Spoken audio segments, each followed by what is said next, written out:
Watch this before you rent a new house.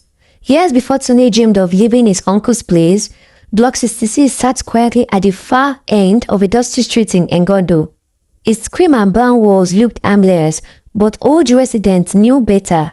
Long ago, a newlywed couple, Bimpe and Jide, rented a flat in Block 66. They were full of laughter until neighbors started hearing quarrels at night, dragging furniture, faint sobbing. One Harmattan morning, the caretaker forced their door open after a scream.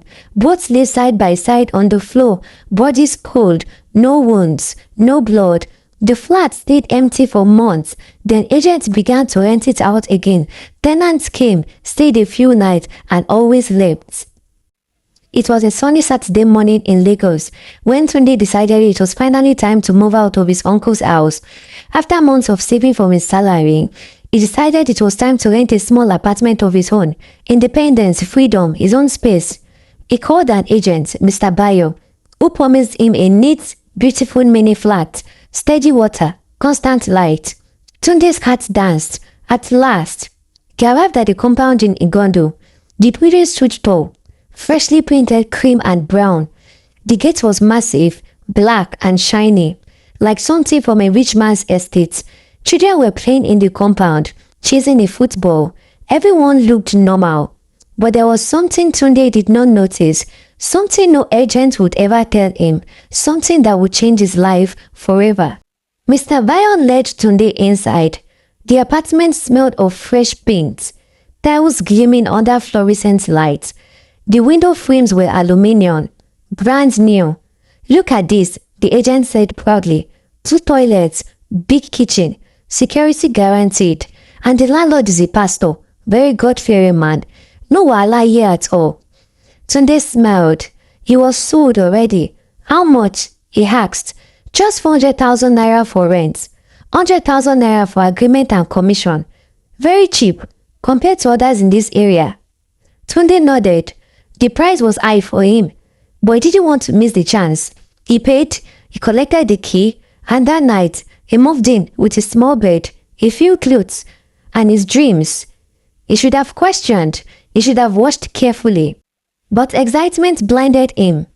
Then Mr. Bayo turned back and said, lock your windows tight before midnight, and if anybody calls your name at night, don't answer.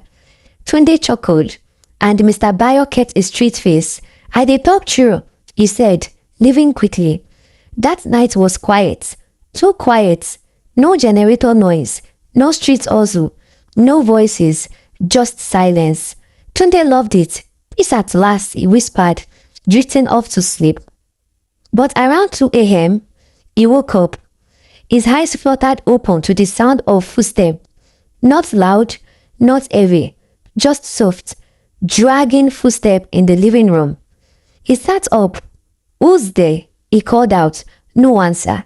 He tiptoed, heart pounding to the sitting room. Nothing. Everything was still. The door was locked. The window locked. He laughed nervously. Maybe I was dreaming. He went back to bed, but just as he closed his eyes, he heard it again. This time, it was not footsteps. It was a voice, whispering, low, cold, right beside his ear. Leave now. Tunde jumped up, sweating. The room was empty. The next morning, Tunde went outside to greet the neighbors. A young woman carrying a bucket of water smiled faintly. You are the new tenants? She asked. Yes, I just moved in yesterday, Tunde replied. Her smile vanished. Oh, okay, welcome. Her tone was flat, almost sad.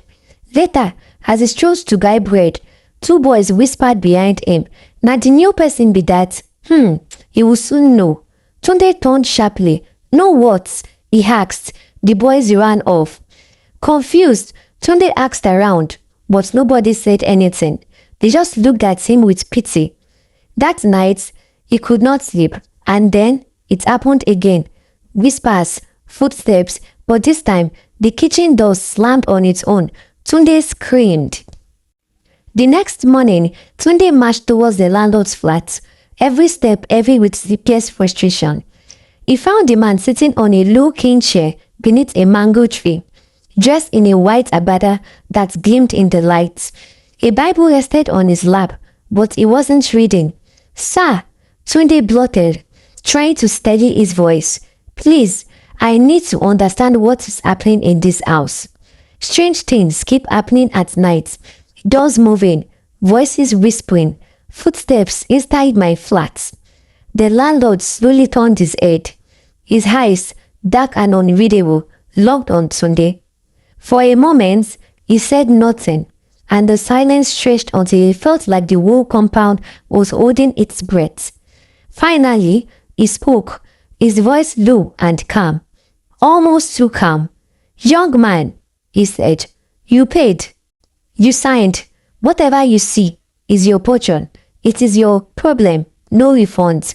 Tunde's mouth fell open. "What do you mean by that?" he demanded, his voice cracking, but the landlord was already rising from the chair. He dusted an invisible stain off his agbada, nodded as if the conversation were over, and strolled toward his quarter. The heavy door shut behind him with a quiet thud, final and dismissive. Tunde stood frozen in the sunlight, confusion and fear tangling inside him. He turned and saw the young woman from the next house, holding a plastic bowl of water. She glanced around nervously, then moved towards him. "I don't want to scare you," she said, eyes darting to the door, "but there's something you need to know." Tunde's stomach tightened. "What is it?" he asked. 5 years ago, a couple rented this same flat," she said, lowering her gaze. "Bimpe and Jide. They were happy at first. Then, people heard them fighting at night, dragging furniture, crying." She swallowed hard. "One morning, they were found dead on the floor. No wounds, no blood." A chill swept through Tunde. "And nobody told me?" he asked. She shook her head, her face heavy with sympathy. "The agents won't say anything. They need tenants. People moving, and they live pale and quiet.